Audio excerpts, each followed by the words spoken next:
Hello, hello, hello, and welcome to episode 117 of the Compassion and Cucumbers podcast. I'm Christine. And I'm Sam. And we are in full holiday mode. Yeah, we are. This is, I really think, my favorite time of year. Yeah. Even more so than like Christmas itself. I like the run-up.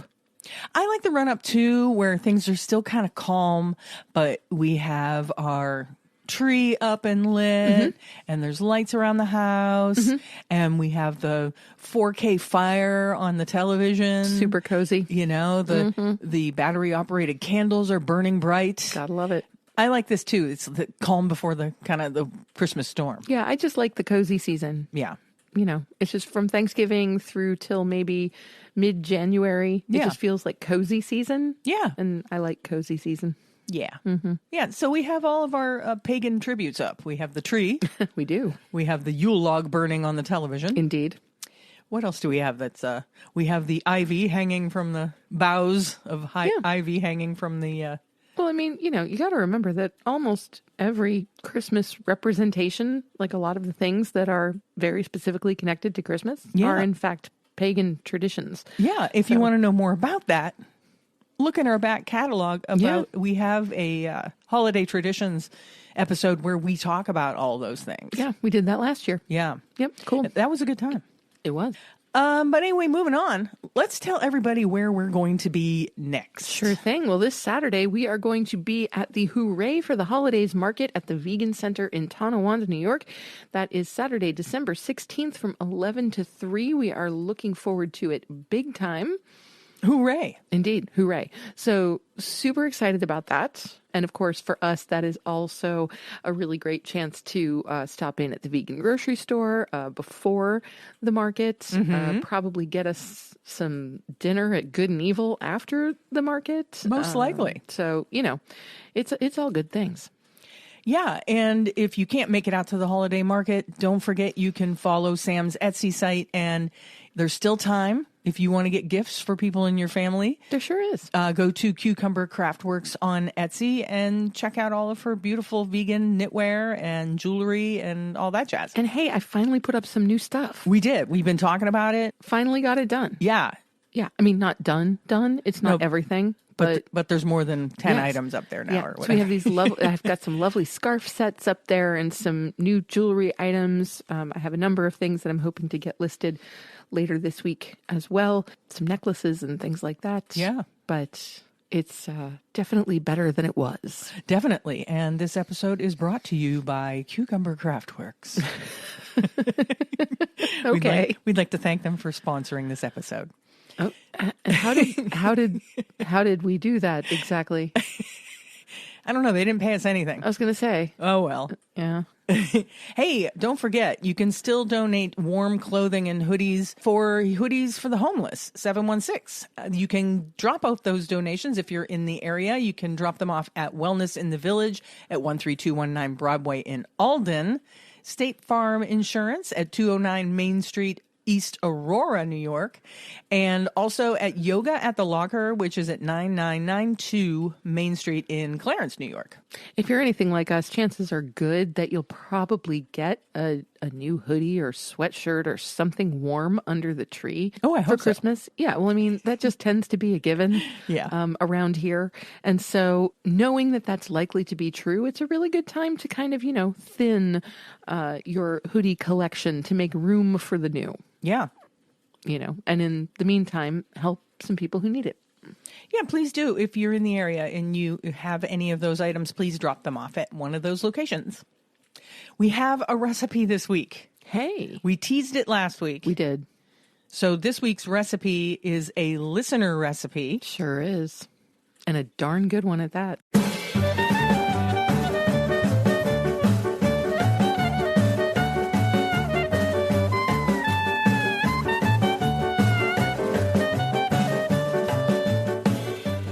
And this week's recipe is an amazing spinach artichoke dip given to us by Crystal Allen. Thank you so much, Crystal. Yay! So we had this dip literally moments ago. It was literally moments ago. Maybe an hour ago. Yeah. So I made it this afternoon. It was a really fun recipe to make. And The only thing I will say is I think I left ours in the oven a little too long. Well, I mean, you got that feeling because though the flavor of your version of the dip was fabulous. I'd Yeah, it was say spot on. every bit as good as Crystal's. Yeah. The texture was not as creamy. Yeah, because It was a little dry. I was waiting for it to bubble, and it was probably bubbling, but because you put this topping on it, you make a almond parmesan Right. in a food processor, and you put that on top. You put this crumble on top, and I think it was bubbling underneath that crumble, and I didn't know it. So Right. I left it in. The recipe says 45 minutes, and I had it in for a little over an hour, which I think was a big mistake on my part because it lost some of the moisture. So you think you essentially overcooked the cashew Yeah, cream. I think the cashew cream cooked a little bit, Yeah. and so it wasn't. I'm sorry, Crystal. I won't do it again. Well, despite the fact that it was a little bit drier than Crystal's version that we had last week at the Capello's, the flavor was still fantastic. So I don't think you have anything to apologize for. You know, just it's good to know that maybe bubbling was happening and you couldn't see it. Lesson learned. You know, I mean, weren't you saying that you thought you put maybe a little bit too much of the almond Parmesan topping on there? Well, I put all that was in the recipe, but maybe, when I was putting it on, I'm like, this seems like a lot. And I should have trusted my instinct Yeah. and not put as much of Yeah, it. that's generally a good thing. Yeah. Who knows? I don't know. Yeah. I'd say go with your gut. But it was delicious. It was. And we had it, we had some leftover pizza. So we had leftover pizza and this amazing dip. I actually put the dip on the pizza. Yeah. It was fabulous. Yeah. And Sam said, do you think Crystal would mind if I put her dip onto a pizza? And I'm like, I don't think so. And so it made me realize that this would be a very, very good base for a pizza. Like if you're doing a white pizza without a red sauce, oh my gosh, it would be absolutely fantastic. It would. Also, one of my favorite kind of like breakfasts / snacks tends to be an everything bagel with hummus and raw vegetables. Yeah. So usually cucumbers, tomatoes, radishes, sprouts, if we have them. And this would also be a great alternative to the hummus. I agree. On that bagel. If you heat it up a little bit, get it, just a little bit warm and fuzzy. Well, no. You know what I mean? Not like warm and fuzzy. We don't want the We know what you dip mean. to be fuzzy, but just... That's one for the blooper reel. Well, no, I think you should just keep that in. I was going to say, just leave it because it's funny. But but to get it just kind of like warm and creamy and then put that on the bagel as the base instead of hummus. Oh, yeah, I agree. That would be delicious. As a wintertime substitute, yeah. that'd be super good. Yeah. Yeah. So this recipe makes a lot. It's a huge recipe. So we'll be having this for a few days now. At least. Like, I think we only made it through about a quarter. If that. Of it. If maybe. that. Yeah. And I feel like I ate a lot of dip. We did. We ate a lot. Okay. I made pita chips. I cut up some pita bread and popped them in the oven with a little olive oil and a little garlic powder and a little salt. And then I also had some blue corn chips. I preferred the chips. I liked the crunchy to creamy combination. You know what I mean? Yeah, I think you also like the salt that comes along with packaged tortilla chips. That even though you salted the pita chips, you're not going to get the same degree of salt that you are going to get in a commercially available bag of tortilla chips. Yeah, they are the organic blue corn chips, and they don't have a ton of salt on them. But no, but they're still going to be saltier than what you made with the pita chips. Yeah, I think that salt is also a thing. Yeah, I'm kind of a salt fiend. A little bit. Although I don't like over salt my food or anything like that. No. I'm not like that. No, it's a salty snack thing. Yeah. Yeah, it's not I want salt in all of my food. It's a salty snack thing. Exactly. Yeah. But anyway, thank you again, Crystal, for allowing us to use your wonderful recipe. And I promise next time I make it, I will not leave it in the oven for an hour. I will stick to the 45 minutes that it says on the recipe. Outstanding promise. Trust Crystal. Well, and trust the recipe. It said 45 minutes or until bubbling, and that's where I went wrong. You just should have done 45 minutes. Yeah. Yeah. Anywho, it was delicious. It was. I thoroughly enjoyed it. Mm-hmm. It was fantastic. I love it. Let's move on to our noteworthy section. Okay. What do we have this week that's noteworthy? Well, we found out this week a bit of information on Wayne Hsiung's sentencing. Yeah, I don't know if you've been following Wayne's journey since he was found guilty and imprisoned. He was sentenced to 90 days with time served, and there were some really interesting things placed on his probation. So we're going to talk a little bit about that. And in order to do that, we are going to go straight to Wayne's blog, The Primordial Bond. And this was published on December 5th, 2023. They took my family. For 2.5 million years, evolution has created a fundamental emotional need in our species: social connection. Human beings on our own are vulnerable and hairless apes without the strength to climb or swing, or the claws and teeth to scratch or bite.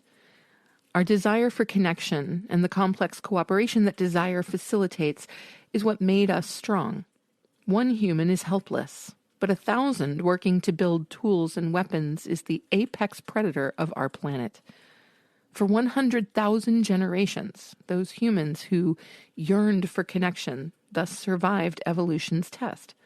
Those who lacked that yearning died, like ants lost without a tribe. Social connection is the primordial human bond, more important than our desire for food, water, or shelter. And on November 30th, 2023, at my sentencing hearing in Sonoma County, that bond was broken. As punishment for conspiring with 500 peaceful activists to give aid to sick and starving animals at a Whole Foods supplier, Sunrise Farms, I was ordered to have no contact with about a dozen of the people I love most in life.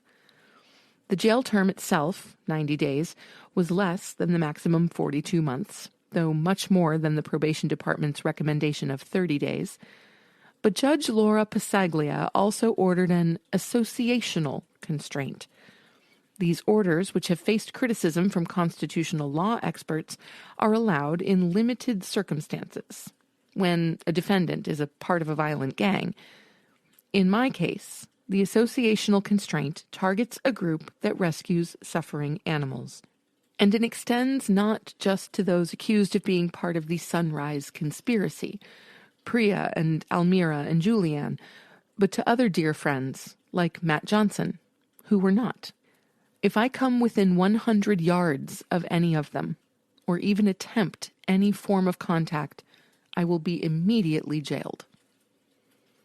This is not about crime, but rather about stopping activism. In the immortal words of former prosecutor Troy Schaefer, who was recently promoted to judge, the authorities seek to cut the head off the snake, to stop the movement by removing its leaders. But Sonoma authorities have made a serious mistake. Contrary to the government's delusions, amplified by ill-informed critics who call DXE a cult, I have not been in leadership at DXE since I stepped down in 2019. I am as surprised by the latest DXE action as the readers of this blog. More importantly, no single leader makes a grassroots movement. Leadership lies in each of our hearts. Indeed, heavy-handed efforts to target leaders can strengthen a movement by inspiring more people to step up. But what will not hurt the movement will still hurt me. And my heart sank when I heard that my closest friends are being taken away. Almira Tanner, the one I entrusted with the reins at DXE when I stepped away. There's not a week that goes by when we do not share, sometimes tearfully, the struggles of leadership in a movement where so many lives are at stake.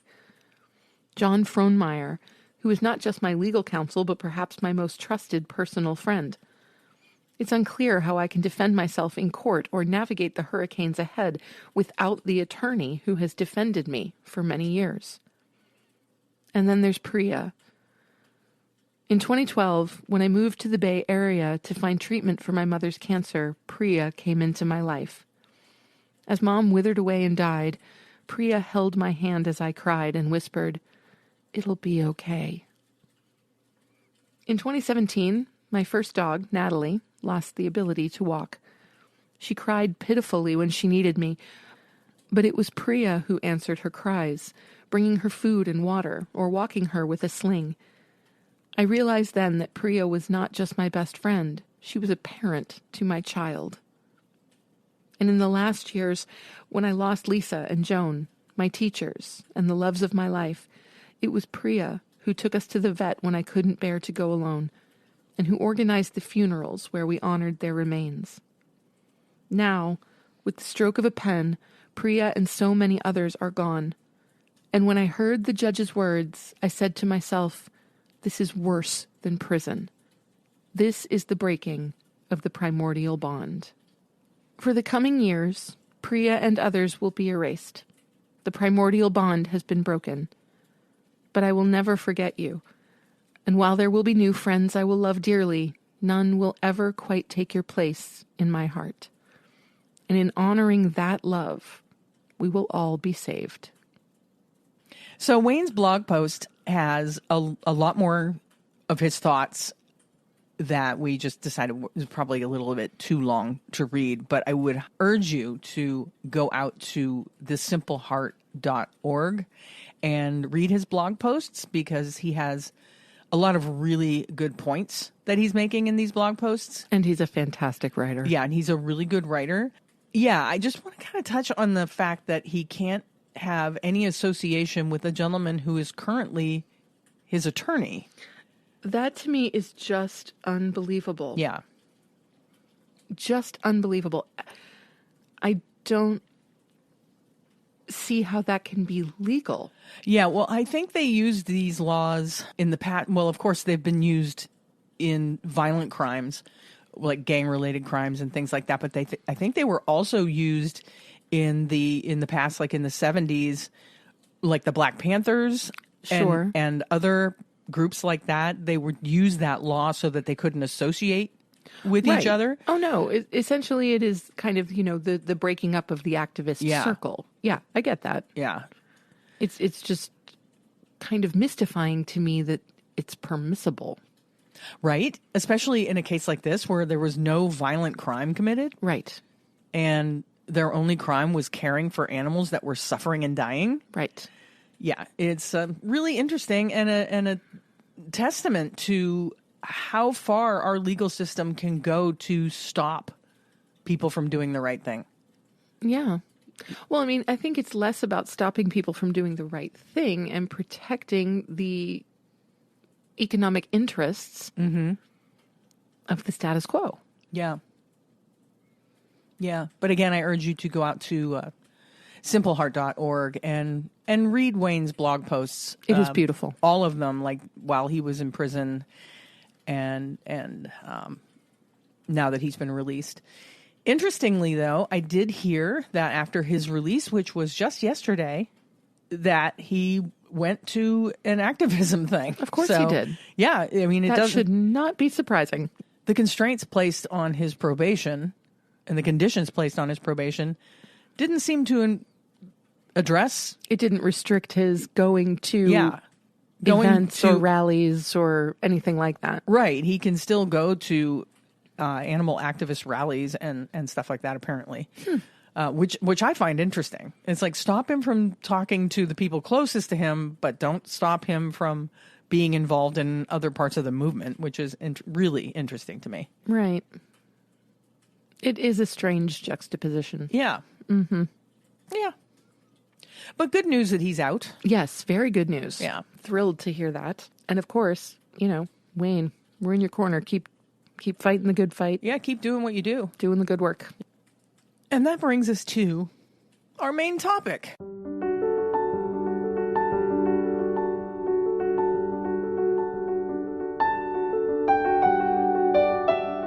This week's main topic is our holiday favorites. This time of year, we try to keep a lot of the show kind of on the lighter side. Yeah, just because it's fun. Yeah, I mean, it's the holidays. There's enough bad going on in the world right now that always we like to take a little bit of a break from, the vegan activism stuff and just offer up some good, wholesome fun. So we're just going to share some of our holiday favorites. We haven't written these down. Nope. Or thought about them in any, real way. No. I just have a list of things that we're going to talk about, what our favorites are about them. Mm-hmm. And I want you at home to do the same thing. And if you feel compelled, and I really hope you do, share your list with us of what your favorites are in the following things. That would be super cool. So first on our list is favorite scene from a Christmas movie. Favorite scene? That's a tough one. Because in just about every Christmas movie, there's like one scene that gets you. Right. So the first one that pops to mind for me is in the revised Miracle on 34th Street with, Richard Attenborough and Elizabeth Perkins and Mara Wilson. Mm-hmm. My favorite scene is after Susan, the little girl, gives the homemade Christmas card to the judge, and the judge realizes what she's trying to tell him, what the lawyer is trying to tell him, that if the United States can offer its faith in God and put it on currency, then the state of New York can declare its faith in Santa Claus. And after that, the court officer or bailiff or someone just pushes open the windows to the courthouse and yells, "Case dismissed! Santa Claus wins!" And everybody in blocks and blocks and blocks and blocks throughout New York City, just completely packed, just start cheering and screaming and hugging each other and throwing their hats in the air. And, cars are stopping on the bridges and people are getting out of their cars and hugging each other. I love that. It is a good scene. I love that. I just think that's so great. Yeah. So from that whole thing, from the Christmas card's existence all the way up to case dismissed, Santa Claus wins. That's a good one. Might be one of my, I think it's pretty close. That's I can't say it's my ultimate favorite because that would take some serious thought. Yeah. But it's up there. I think mine, at least right now and today, because these things change. They do. Is probably the final scene in It's a Wonderful Life. This does not surprise me at all. Yeah. I knew that you were going to head in that direction. Where the friends and the family are coming in and they're bringing money in so that George Bailey can pay off of all his debts. And right. Which aren't really his debts to begin with. Right. Yeah. And it's just, then his brother shows up and he's still in uniform from the war. And it's just such a heartwarming scene. And then, of course, it ends with little Zuzu saying, "Daddy, teacher says an angel gets his wings." Right. Every time a bell rings. Every time a bell rings, an angel gets his wings. Yeah. And then, Auld Lang Syne starts playing and tears Oh, yeah. on my face. Every time. Yeah. Every time. It's one of my favorite Christmas movies, and I know it's polarizing. A lot of people just don't like that movie at all. A lot of people think it's a very depressing movie. I don't find it depressing. I don't find it depressing. I mean, as far as Christmas movies go, however, I don't feel like it's a Christmas movie. I feel like it's a movie that happens to be set at Christmas. Oh, I guess. You know what I mean? Because when you think of a Christmas movie, you think of, okay, sure, there's going to be some challenge for the protagonist and all of that. There's going to be something that goes wrong. There's going to be, something that is just completely out of whack, but it's going to be resolved. And at the end is usually going to be kind of, here we go, warm and fuzzy. And just like that, just like the dip. Just like the dip. It's going to be warm and fuzzy, that kind of a thing. And I feel like with It's a Wonderful Life, the warm and fuzzy doesn't come soon enough. I think it takes so long to get there. Well, there's all kinds of warm and fuzzy in the beginning. Sure.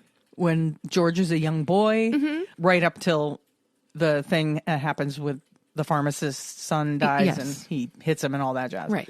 But I love the beginning where he's talking about becoming an explorer and that he's part of the National Geographic Society. Yeah, super cute. Yeah, really cute. And then all the excitement with him wanting to travel. And I mean, I know it can be kind of a downer because he doesn't get to do all the things he dreamed of doing, but I just love that movie. And then he starts to have kind of a crisis of faith, and then the whole thing with the money happens. His uncle loses the money, and when really, Potter has it all along, and but he starts love to that lose movie. his faith in humanity. And Jimmy Stewart is brilliant, of course, in that movie. And here's a little bit of trivia in case you didn't know. Jimmy Stewart was a fighter pilot during the war and suffered from terrible PTSD. And he didn't want to act anymore. He was telling his agents, look, I just need time off. I need time away. And somebody convinced him to do the film. And a lot of the scenes where you see him like losing it, like when the kids are like playing Christmas carols and all that, and he loses it.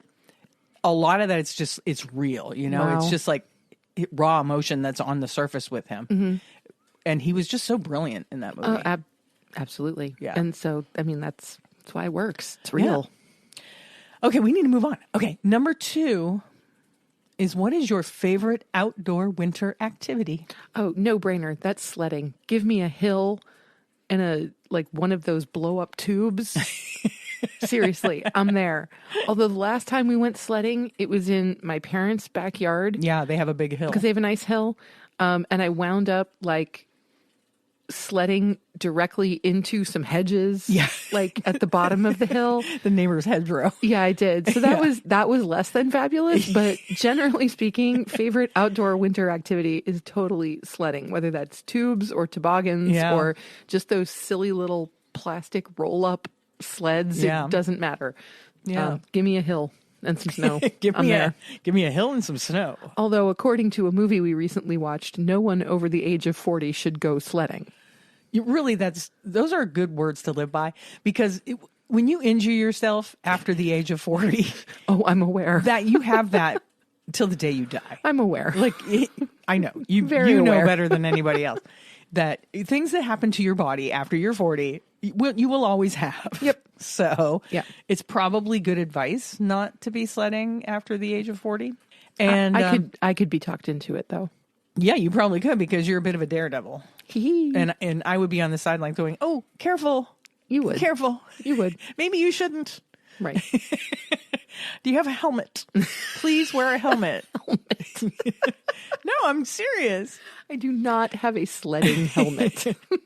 Anyway, I think my favorite outdoor activity, although I haven't been able to do it in a long, long time, is actually just building a snowman. Mm-hmm. And every winter I say at one point, hey, you want to build a snowman? It's usually terrible out and -2. She just never asks on the right days. Seriously, the days that the snow would be, and honestly, I was about to say the days that the snow would be perfect, it's way too cold. And that's not true, because once the snow gets too cold, it's not good packing snow anymore. Yeah, it won't stick together. It won't stick together. So, it has to be the right combination of temperature and, not being crazy windy and not you just have to have the perfect conditions for snowman making. Yeah. So I'm going to make a goal. Okay. That sometime this winter, if we get the right kind of snow, that we make a snowman. I'm up for it. Cool. If we can find the right kind of day where it's, the right amount of cold outside and not -2. Right. You're right. Because, if we're talking about 30 degrees, do you want to build a snowman and there's 2 feet of snow outside? I'm there. Yeah, that's perfect, right? That would be perfect. Put 30 on degrees snow and pants. 2 feet of snow. Let's do it. Yeah, put on your snow pants and let's go. Absolutely. Yeah. All right. Okay, number 3 on our list is, what is your favorite childhood memory at the holidays? This would have to be hanging out in my brother's bedroom on Christmas Eve after we'd been sent to sleep. I don't know. There was just something. We would take a sheet and make a fort out of the bottom bunk of his bunk beds. And we would just sit up all night, talking and listening to what's going on in the house and all of that kind of stuff. It was just the best. And obviously, there are a finite number of years where Owen and I did that. When we were old enough to appreciate each other's company, but young enough where there was still kind of that tingly, magical mystery kind of thing going on, So there were probably maybe 4 or 5 years that we did that. Yeah. But that's just one of my strongest memories of Christmas, and in particular, the one where my dad fell down the stairs. Yeah. Yeah. I think we talked about that on another I think episode. we did. Yeah. But, Owen and I were in the fort. Right. And we just heard boom, boom, boom, boom. And then a word that I won't utter on the podcast. An expletive. Yeah, an expletive that I will not utter on the podcast. And, we go storming down the hall, and all you hear is my mother going, "Get back in that bedroom." Yeah. So, but that for me is pretty special. Yeah. Just that hangout time for me and Owen. Yeah, it's funny because I think one of my favorite memories of childhood Christmas also is with my sibling, my sister, when we were young enough that we were still sharing a room, and she was old enough to try and make it more magical for me. You know what I mean? That's cool. So she'd be like, "Wait, I think I hear sleigh bells. Shh, I think I hear it." And like, she would like do all these things to assure me that Santa was coming, and she would just make it was just so special, and the excitement, like you couldn't get to sleep. And I just really enjoyed that time when we were young enough to still be sharing a room. And like you said, with your brother, you were the right age, you were still young enough to have that magical feeling. Yeah. That's super cool on Christmas Eve, but old enough to appreciate what was happening. You know what I mean? I mean, to be completely honest, I still have that kind of buzzy, magical thing on Christmas Eve. Oh, yes, yeah, I still too. do. I absolutely still do. Yeah, me without too. question. You got to hold on to that. True believers and all. Yep. Yep. Number 4 on our list is, what is your favorite holiday meal? No brainer. It's the holiday meal that became tradition for me because of your family. The raviolis. Ravs. The homemade ravioli. The homemade ravs with now, of course, vegan meatballs and vegan sausage and salad and a good bread. Like, I'm sorry. I love that. There's nothing better. I mean, all props to Trey, who makes a fabulous vegan lasagna for us for Christmas now. I mean, amazing. Truly amazing. Yeah. But I miss the ravs. Yeah, I love them kind of miss them so too. much. I kind of miss them too. My sister never really loved them all that much. My mother never really loved them. That tradition came from my great grandmother on my father's side, Right. And then they just kind of adopted it, and even my mother's family also adopted it. So my grandmother on my mom's side started making them too, and I do kind of miss them. But the lasagna is also a family tradition in our family. Yep. My Aunt Pat, she took over when my grandmother passed. She took over the Christmas Eve, the big family get together at Christmas Eve. And her and my Uncle Chuck would have everybody over at their house. And she would make these huge, amazing lasagnas. And that's what inspired Trey to make his lasagnas, which are fantastic. Well, I experienced that once. Yeah, you were there once. The first Christmas we were together. Yep. I got to experience that. Yeah, that's It was good. really cool. But yeah, my favorite holiday meal is without a doubt the homemade raviolis that we used to do with your family. Yeah, not to be a copycat or anything, but so's mine. That doesn't surprise me. That doesn't surprise me at all. Yeah. Yeah. No, just And wonderful. just all the memories that Yeah. surround that particular meal, Right. Yeah. And I think that your family has a much stronger connection to like food. Italians, Well, right. Everything's about the food. I think because certain dishes are specifically attached to certain holidays, they just take on a different meaning. Right. And I don't feel like my family has that strong a connection to any specific dishes on specific days. Like Thanksgiving aside. Right. I don't feel like we have a real, this is what we do. Right. Food-wise. It's just like, we'll make some kind of food. Right. Exactly. Yeah. Yeah. It's not as consistent. Next on our list is, what is your favorite game to play with family and friends? Okay. Given my family, this is a hard one. Because, it's all about the games. Yeah. Thanks to Owen, it's all about the games. And there are so many that I really, really enjoy. Yeah. So I'm gonna do a nod to a few of them. One is Ghost Fighting Treasure Hunters. I absolutely love. Yeah, that's a great game. Great game. I love that it's cooperative. You know, I think it's fantastic. Of course, thanks to Lucy, Werewolf. Yeah, Werewolf is a game where somebody in the circle is the werewolf. You have to figure out who it is. Right. And so it's basically an exercise in deceit. Yeah. Which Lucy loves. Yeah. And it just ends up being really funny. Like the stupid things that people say to kind of put the others off the scent. Right. You know, so we all become liars and opportunists. Yeah, it's a fun game. But it's really fun. And then also, I can't leave out Guillotine. Oh, Guillotine, yeah. It's a card game, It's right? a card game, and it's based obviously in the French Revolution and all of the executions that took place during the Reign of Terror. Hey, nothing says the holidays like Robespierre. I was going to say nothing says the holidays like executions, right? Like French executions, right? But no, it's all about the Robespierre for me, right? Just because, you know, the first time Owen played it and a card came down and it was Robespierre, and he's like, "Who's Robespierre?" And I'm like, "You've never heard of Robespierre?" Yeah, I'm a little bit of a history buff. Yeah, I hadn't heard of Robespierre either, so you know. They've made fun of me now for years for being arrogant enough that I would assume that everybody would know who Robespierre was. You don't know who Robespierre is? Yeah. What is wrong with you? Now, I'm sure that the tone of voice I used was not quite that obnoxious. No, They're just we're inflating exaggerating. it. Yes, exactly. So now, but then not long after we had played the game, Owen watched the animated film, The Adventures of Peabody and Sherman. Right. And they're traveling through time, and one of the first people they meet is Robespierre. Yep. And so he was just like, "You're kidding me with this." Seriously, with Robespierre.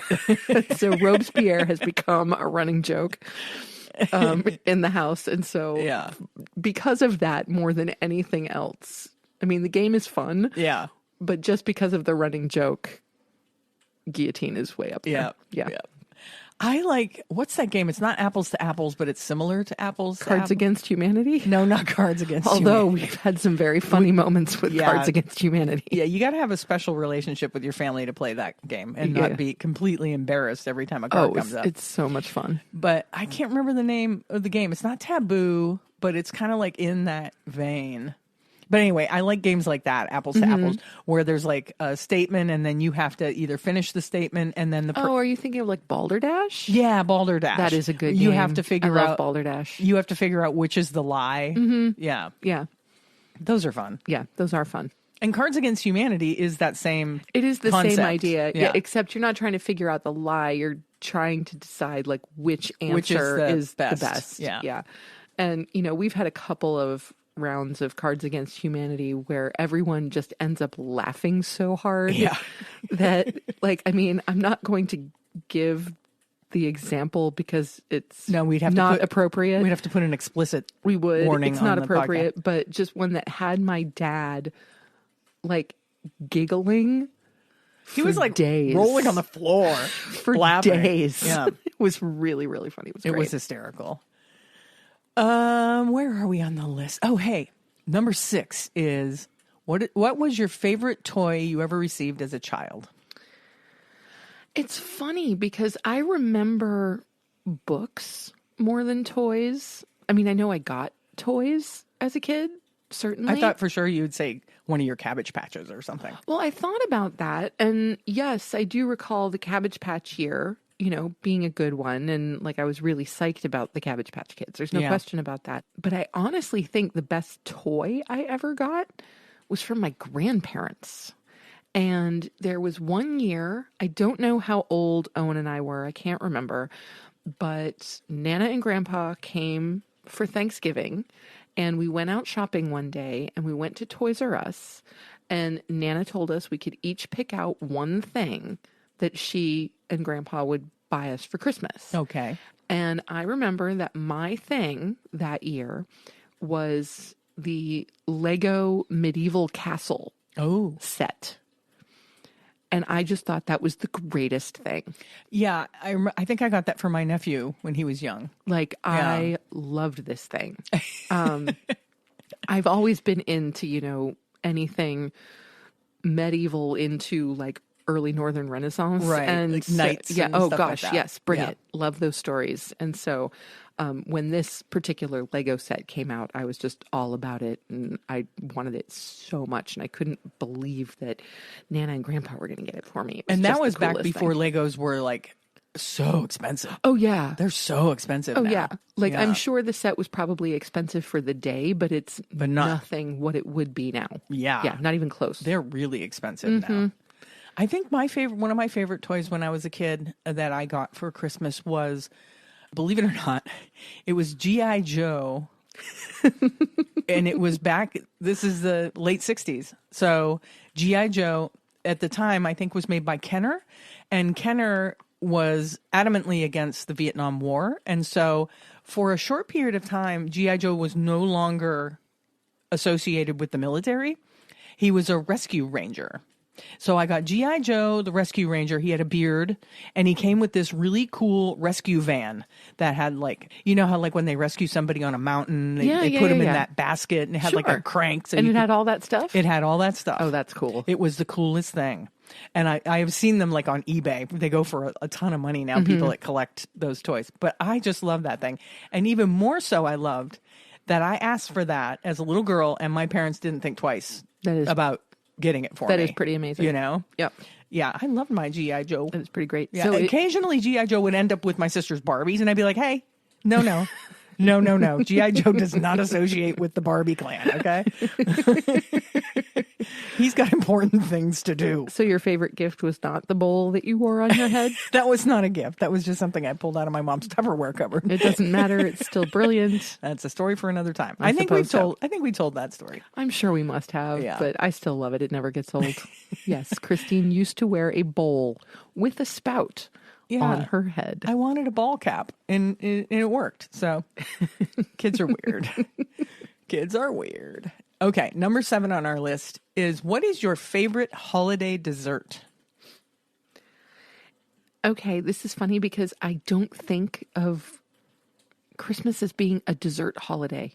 What? I really don't. I think of Christmas as being a snack holiday. Well, there's that. So like, but the category is desserts. Yes, I know. And so I'm getting there. Patience, please. So I would say that my favorite holiday dessert are Christmas cookies. You know, just kind of the cookies or the chocolates or whatever that are kind of sitting around. Yeah.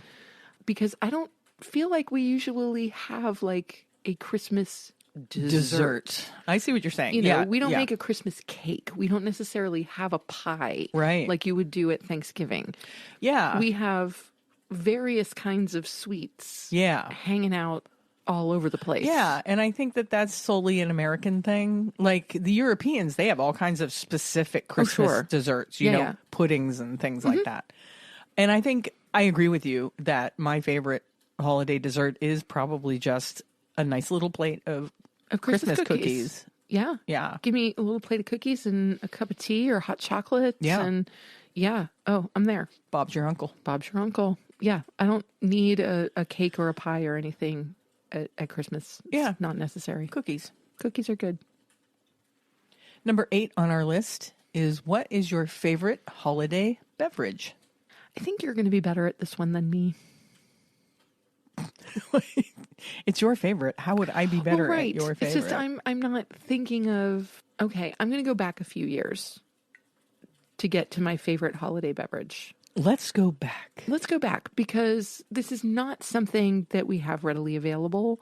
And I really don't drink anymore. Like, I'm such a lightweight. You mean alcohol? Yes, I mean alcohol. Okay. This doesn't have to be an alcoholic drink. I know it doesn't, but I feel like there's some kind of implication that like holiday beverages are a little bit special. They're not what you have every day. So it's not going to be like water or iced tea. If you would have said water, I would have been really disappointed. You would have, and you would also have known that I was lying. Yeah. So, our favorite Christmas water. Yeah, no.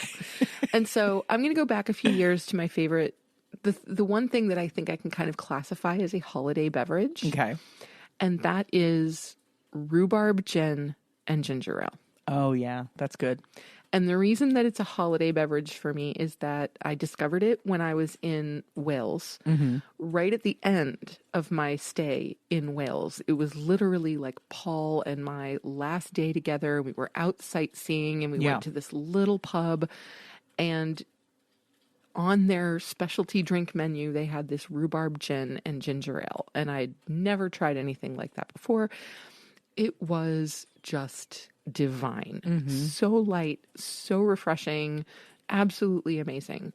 And of course, you can't get that rhubarb gin in the States. No, we've looked for it, and that especially that particular brand you can't get in the States. Right. Yeah. You can get the brand of ginger ale they used, but you can't get the brand of gin. Yeah, Fever Tree. Fever Tree is just the best ginger ale. But it is. It really is. So anyway, we have in past years ordered a couple of bottles of the rhubarb gin. Yeah, I gave it to you for Christmas one year. And the first year I actually, as soon as I got home, I ordered a couple of bottles. That's right. And then the following year, you got me a couple of bottles for Christmas. Yeah. But so yeah, I think that's the closest thing I can come to for like a holiday beverage is rhubarb gin and ginger ale. Okay. I think mine is Irish cream. Oh, well, yeah. Bailey's Irish cream. And if you're vegan, they do make an almond version of it. Yes, they do. And it is just as delicious. It is. But I just like that over ice. It just tastes like Christmas to me. In coffee. Oh, it's good in coffee too. Yeah. Yeah. That's kind of what we tend to do Christmas morning. Yep. Is first thing we make coffee because Christine does not function without coffee. Even though I drink decaf. It doesn't matter. No, the coffee is psychological. It sure is. Yeah. So we have to do that in Christmas morning. And I don't usually drink coffee. No. But on Christmas morning I do, with a little bit of Irish cream. Yep. And it is just delightful. It is really delightful. We also do on Christmas morning, sometimes we do poinsettias. Yes. So we get usually Prosecco because Prosecco. We like the slightly sweeter taste of Prosecco compared to the incredibly dry Asti Spumante or champagne. Yeah. And we cut that with a little bit of cranberry juice. Yeah. It's pretty and bubbly and festive looking. It is. Yep. Very nice. Okay. Number 9. Number 9 is favorite gift you ever got for someone else. Favorite gift you ever got for someone else. Wow, there's a lot.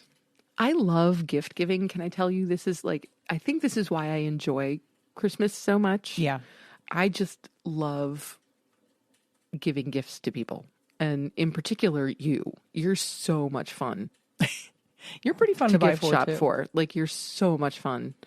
But also, of course, Lucy. I love getting presents for Lucy. Oh, yeah. She's a blast to shop for. And yeah, you two are my 2 favorite people to shop for, you and Lucy. But oh gosh, there are so many. I think, though, my favorite gift I ever got for you was the trip to London that I had you unwrap. Yeah. Yeah. And I got you the little passport holder. Yeah, that was great. And kind of like all of the information and like when we were going. That's right. And all that stuff. I just kind of packaged that up as a present. I think the trip to London might be me at my best. It's kind of hard to outdo that. Yeah, I guess so. Yeah. It's that was pretty good. 2019? No, London was 2018. So it would have been Christmas of 2017 because we went in 2018. Yeah, that was great. What's mine? I gave you, and this is really just silly, but one year I wrapped up in a little box, a little sleigh bell. That was awesome. With a note from Santa that said, better fix that hole in your pocket. I found this on my seat. Yep. And that's from... It's a throwback to the Polar Express. Yeah, the Polar Express. Which is one of our mutually favorite Christmas movies. Yeah. No, that was pretty awesome. So it was silly, but I thought it was a cute idea. Well, and that's the thing. Like, that's the awesome thing about gifts is that sometimes the small, silly ones are like just the best ones. Yeah, when you come up with something cute or unusual or really, really meaningful. Yeah, absolutely. Yeah. I completely agree. And I love that. And yes, it's hanging on our Christmas tree right now. I didn't see it. Of course it is. Yeah. No, that's one of those special ornaments. It's literally a homemade ornament. Yeah. And it's one of those that must be on the Christmas tree every year. Yeah. Yep.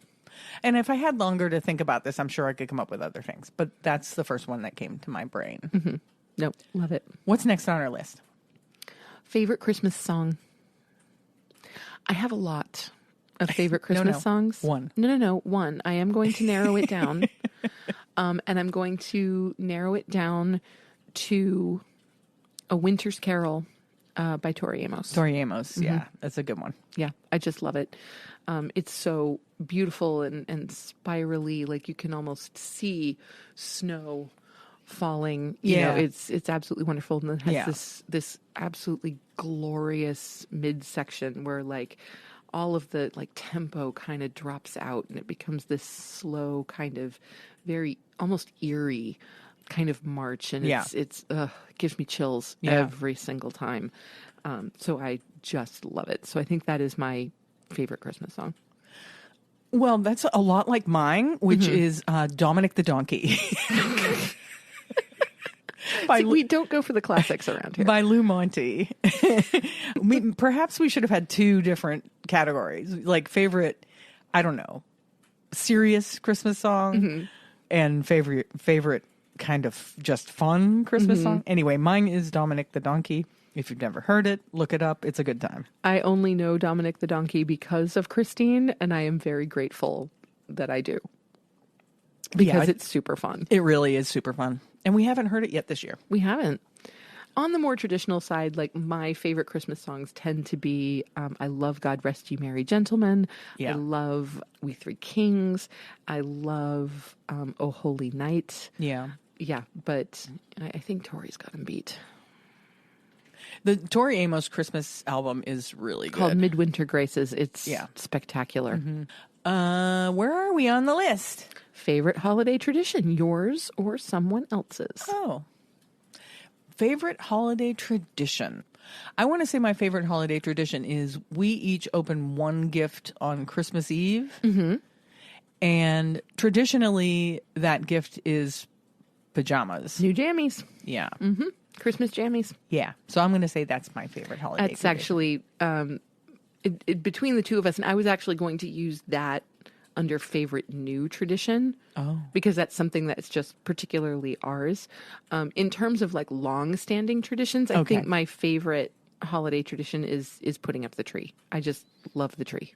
Yeah, the tree is great. The tree is great. It's not Christmas without the tree. It really isn't. Like, I've had years where I didn't have a tree and it was kind of sad. Yeah. It's like, you know what? We can do without the rest of the lights. We can do without presents. Yeah. We can, do without a lot of Christmas music, but I cannot do without the tree. Yeah, it just doesn't seem right. It's not doable. Yeah. No. One Gotta year, be a tree. years and years ago, when I was living by myself, I actually had a couple of years where I just didn't bother putting up a tree. But one year, my sister's like, "You're not putting up a tree? You have to put up a tree." And it was like 2 days before Christmas. And she's like, I think there was a grocery store not far from her house. She's like, I think they still have trees left. We're going there now and getting you a tree.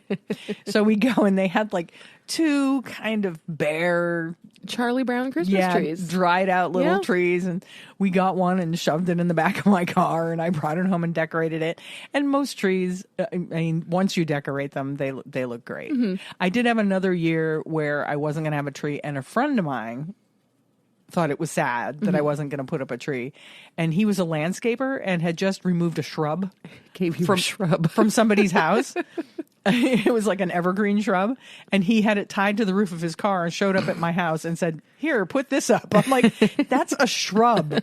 He's like, "Once you put the lights on it, no one will even know it's a shrub." It's true. And once you put the lights and the ornaments on it, it looked great. Yeah. It was a fat little thing. It was funny. Yeah. The only two Christmases I've ever had that just did not feel like Christmas were Christmases that my family was traveling together. We did a Christmas in Arizona once, and then we did a Christmas in Tahoe once, and in both of those cases we didn't have a Christmas tree, and for me it just did not feel right. Yeah, it feels wrong, right? Yeah. It was okay that we weren't at home. I do prefer Christmases at home. Christmas at home. I don't like the travel at Christmas I thing. love to travel. Yeah. Like, put me on a plane anywhere, I'm happy, but like I was not even a at little Christmas. sad when we went to London Over this past Thanksgiving. trip, that it was Thanksgiving and I missed Thanksgiving with our family. And Yeah. it just seemed a little wrong. Yeah, but Christmas like amplifies that. Yeah. Like I think it's doable at Thanksgiving. Yeah. I don't think I could do it. I would never say, "Hey, let's go somewhere at Christmas." That's Right. No. Yeah. Just no. but there's got to be a tree. So I think that's my favorite holiday tradition is the tree. Number 12 on the list is favorite on-screen Santa Claus. Oh, no brainer. Richard Attenborough in Miracle on 34th Street. Yeah, he's a really good one. So good. But I'm torn between that and like the claymation Santa Claus and Rudolph the Red-Nosed Reindeer. Oh, well, I yeah, love that dude. He's so funny because he's kind of grumpy, right? You know, and he doesn't want to eat. You know, there's a scene where right. he doesn't feel like eating. Right. And the young version of him looks like my dad. It's true. Yeah. Yeah. But that's from a different claymation. I know it's a different claymation, but it's the same Santa Claus, it's just the younger. Same Santa Claus. Yeah. I just love that little claymation dude. He's so funny because he gets kind of grumpy and the elves start to annoy him when they're like singing their little elf song. He's like, okay, enough. Right. And Mrs. Claus is like, eat, Santa, eat. You have to fit into the suit. I don't know. I liked him. But yeah, the one in The Miracle on 34th Street, he's a really good Santa Claus. Fabulous. Yeah. Oh, favorite animated holiday movie? There is only one answer to this question. Lucy will hate me for this, but it is Arthur Christmas. Arthur Christmas is really good. It's the best. Yeah. It is the best. Like, seriously, you're going to go edit, and I might just have to watch Arthur Christmas. Hey, why not? I love it so much. Not? We usually watch it a number of times throughout, oh, yes. it's my favorite wrapping movie. Yeah. So on the day that I throw Christine out of the house so I can do my wrapping, I will definitely watch Arthur Christmas while that's going on because I imagine myself as Bryony the wrapping elf. Yeah. I am Bryony the wrapping elf. Yeah. There's always time for a bow. Yeah. Yeah. Yeah, that's really good. And I also, like, we were talking about Polar Express. Oh, that's a good one, too. Now, when Polar Express first came out, I wasn't a huge fan because it was a type of animation that didn't exist before. Yeah, and a lot of people found it really creepy. It was a little creepy, but I got used to it. It's not as creepy to me as... It was too realistic, you know? Like, the characters were too realistic. It almost passed... It, like, passed that cartoon line kind of thing. Yeah. Okay. But I love Polar Express. It is beautiful, and we haven't watched it yet. We did. We watched it. No, we didn't. Yeah, maybe you fell asleep or something. Well, I must have, because I haven't seen it yet. I mean, I've seen it, but not this year. Maybe you were reading or doing something else at the same time. I don't even remember it being on the television. Like, I have no memory of that at all. Okay, we got to get through this list. Okay. What is your favorite new tradition? That's the Christmas Eve jammy exchange. For me, I think it's the Secret Santa that we do with my family now. Oh, I love that because too. It takes all that time. Number one, buying gifts for everybody and then taking all that time opening gifts with everybody. I like that time is shortened. Oh, yeah. The opening gifts time. Sure. And we have more time to just spend together. Talk and play games. Yeah. So I really enjoy that new tradition. Ooh, another new tradition. That ball. Last year. Oh, my God. Yeah, I last love year. That. I need to make one of those for Owen and Lucy Christmas. I don't even... Oh, I think it was our niece Savannah's mother. Yes. Where you take a ball and you take saran wrap. And you wrap all kinds of gifts into the saran wrap. Pass it around and you have to wear oven mitts and each person you pass the ball and you tear a little bit of it away and keep passing it around and whatever falls out you get to keep. You keep. That was really fun. That was so much fun. Yeah, and I it's forgot not about that. the stuff. I mean, the stuff that was inside the ball, it was like candy. There were some gift cards. There were some lottery tickets. Yeah. There was a little bit of cash. There was, just little small things. Like I think there might have been a small flashlight here and there. Just really silly little things. But it was so much fun. It was to try fun to pull it passing that apart. thing. Yeah, and like. What happened? Like that you had to pass it when... I don't remember. Oh, it was a roll of a dice. Oh, okay. It had something to do with the roll of a dice. Yeah. Someone would keep rolling the die until a certain number came up. Yeah. And once that number came up, you had to pass it to the next person no matter what happened. Yeah. Yeah. That was fun. That was so much fun. I forgot about that completely. I love it so much. I want to make a version of that for Owen and Lucy. Yeah. I think Lucy would enjoy that. That would be really fun. Let's do that. Well, we're going to go out tomorrow. It'll only be 4 of us, so... It doesn't matter. It'll be quicker. It will be quicker, but also, we're going out tomorrow to do out in the world stocking stuffers. Yeah. It's the perfect day to pick up some little things. Some stuff to... Yeah. Yeah. Well, love it. Yeah, we'll look into that. And last but not least on our list is, what is your favorite thing about snow? My favorite thing about snow are bona fide snow days. Like when it snows enough that you're not going anywhere. Those are kind of fun, aren't they? I love them. And we had those last Christmas Eve and Christmas. There was no way anyone was going anywhere. We got snowed in. We did. And I'm not saying that I enjoyed that storm. That storm was deadly. Yeah, it was horrific. It was absolutely horrific. But, we were among the fortunate ones who were at home and safe and able to, avoid the cold and the snow and all of that. And so we just kind of watched as the snow piled up for 2 days. And I like that when that kind of snow happens, like as long as everybody is safe and warm, it kind of gives you permission to slow down in a completely different way. It's true. It's like you can't go anywhere. So just be where you are in this moment. Don't worry about where you should be or what you should be doing. Nope, Mama Nature has said, I don't think so. You're not going anywhere. That's and right. luckily, we had a lot of provisions because we had shopped for Christmas. We had already done our Christmas shopping, yep. Yeah, we were hosting Sam's family for Christmas, so we had all kinds of food and stuff in the house. Yeah. But, I think my favorite thing about snow is how it gets really quiet. Oh, yeah, that's a good one. When you, after a big snow and you go outside, it's so quiet that the snow absorbs any kind of ambient sound. I just love that. That is pretty awesome. Yeah. I agree with that. So those are just a few of our favorites, our winter favorites, holiday favorites, whatever you want to call them. That's some fun stuff. Yeah. And let us know Good conversation. Yeah. Love it. Let us know what yours were, because I'm really interested in what everybody else's favorites were. And that brings us to this week's helpful suggestion on how to become vegan. And this week's suggestion comes from one of my favorite vegan YouTubers, Pick Up Limes. Yep. This week's reason is share the message with compassion. As much as we wish otherwise, there's a lot of judgment and criticism in the world of plant-based nutrition.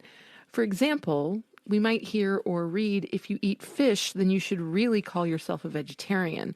Or if you eat honey, then you aren't a vegan. According to strict guidelines, this may be true, but if we do our best, especially when we're early in our journey, that's all that matters. Transitioning to a plant-based lifestyle is a rewarding process, and a majority of the time is a clear win compared to doing nothing at all. For those already following a plant-based lifestyle, we challenge you to offer compassion to all individuals, plant-based or not. Be open and honest in answering questions.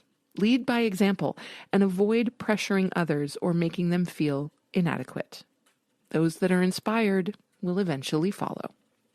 Yeah, that's good advice. And while we are strict vegans, we are in it for the animals. We are. Not everybody gets there as quickly as we did. No, of course not. And it's important to encourage and be compassionate to people who are trying. Right. And I want to make sure that, with Christine saying we are strict vegans, yes, that means that we personally do not consume animal products of any kind. Yeah. But we've mentioned more than once that we have 4 feline companion animals. Right. And they still eat animal-based foods. They do.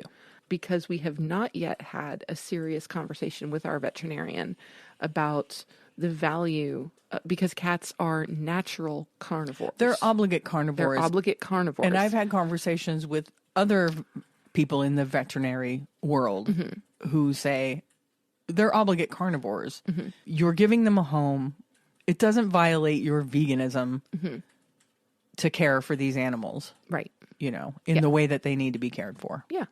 And so, because remember, the manifesto of the Vegan Society is to, as far as is practicable and possible. Right. Yeah. So it's not about perfection. It's not about eliminating everything. Yeah. The world is not going to end if you mistakenly have a muffin that had egg in it. Right. That's not what it's about. That's okay. Try to avoid, but it's okay if you slip up. It's not a big deal. Yeah. When we were early on in our veganism, we took a trip to Ireland and we agreed, because it was hard to find vegan food at restaurants in general, that we would allow ourselves to relax to vegetarian if we were eating out. If we were cooking for ourselves, we were still vegan, very much so. And we did a lot of cooking for ourselves. And we did a lot of cooking for ourselves. Yeah. But at some restaurants, do you really want to avoid a beautiful potato soup in Ireland because it probably has cream in it? Yeah. And when there is no vegan option on the menu, because if there was a vegan version, obviously, go in that direction. But if there's not, you can just kind of say, oh, wow, we're in Ireland and it's hard to avoid butter and cream and cheese because that's one of the big things that they do. Yeah. It's probably better now. There's probably more options now. Oh, yeah, I would imagine. Than there were back then. Sure. So we probably would not relax to vegetarian, I think, if we I went again. I don't think we would ever do it again. Yeah. But at that point, we were only about 6 months in. Yeah. And so it was okay. I don't think we would do that now. Yeah. But again, talking about folks who are early on in their journey, make those choices. It's okay. Yeah. And so I guess the point we're trying to make is just have compassion, not only for other people, but for yourself if you're early in your journey of veganism. And that takes us to one of our favorite portions of the show. Must be listener shout out time. You know it. It's listener shout out. Just want to give a shout out to all my fans watching. I love you guys. I love you. This week's listener shout out goes to Tina Louise. Tina Louise is the co-owner of Buzzin' Books 716, an avid reader and a vegan. Thanks for listening, Tina. Yeah, thanks for listening, Tina, and contact us with your t-shirt size and address so that we can send you a Compassion and Cucumbers swag bag. Email that information to us at compassionandcucumbers@gmail.com, or you can DM us on Instagram or private message us on Facebook. Little bit of trivia. I was telling Sam not too long ago. Do you know why we call swag bags swag bags? That the word swag is an acronym for stuff we all get. That's right. Stuff we all get. Woohoo. See, I listen. So yeah, if you want to get some stuff, want a listener shout out, send us a DM or an email and let us know that you listen and tell us a little bit about yourself, because my listener shout out list is dwindling. Don't let the list dwindle, folks. Save the list. Save the list. Save the list. Yeah, send us an email and let us know you listen so we can shout you out. Absolutely. This brings us to this week's Vegan Org of the Week. And this week we are celebrating the Hunt Saboteurs Association. The Hunt Saboteurs Association is a United Kingdom organization that uses hunt sabotage as a means of direct action to stop fox hunting.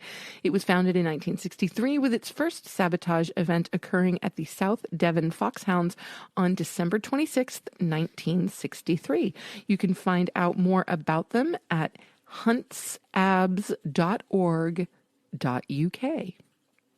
Yeah, that's a great organization, and I love that they've been at it so long. I do too. Mm-hmm. But I have to say, while reading that, all I kept hearing in my head was the Beastie Boys, Sabotage. Well, if I could, I would put that like as background to your reading of the vegan. All I could hear in my head was the Beasties. Go figure. Oh, that's great. Yeah, definitely check out Hunt Saboteurs on their website. There's a lot of really interesting information there. And it's time to wrap this baby up. We are over an hour. Once again, you have listened to us for over an hour of your life, and we appreciate you giving us that time. We sure do. Yeah. So let's wrap this baby up. As always, we encourage you to join the AFA Vegan Voter Hub. Support the Agriculture Fairness Alliance in any way that you can, because they're lobbying in D.C. on our behalf so that our vegan voices are heard. And if you want to be included in the conversation, join the Vegan Voter Hub. We always put the link in the show notes. And with that, let's sign off. You have just listened to episode 117 of the Compassion and Cucumbers podcast, and there's nothing left to say but where cukes and compassion are always the fashion.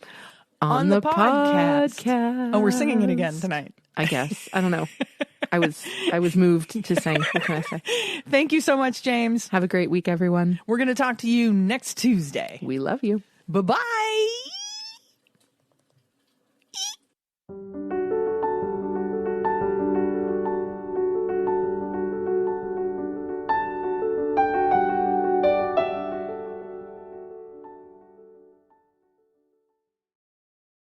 The end.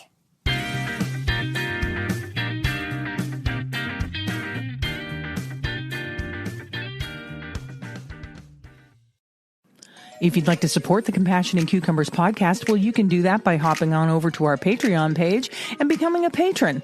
We have all the recipes from our vegan kitchen series up there, and we'll be adding some patron-only episodes in the near future. So thank you for supporting us at whatever level that you choose, and thank you again for listening to Compassion and Cucumbers podcast.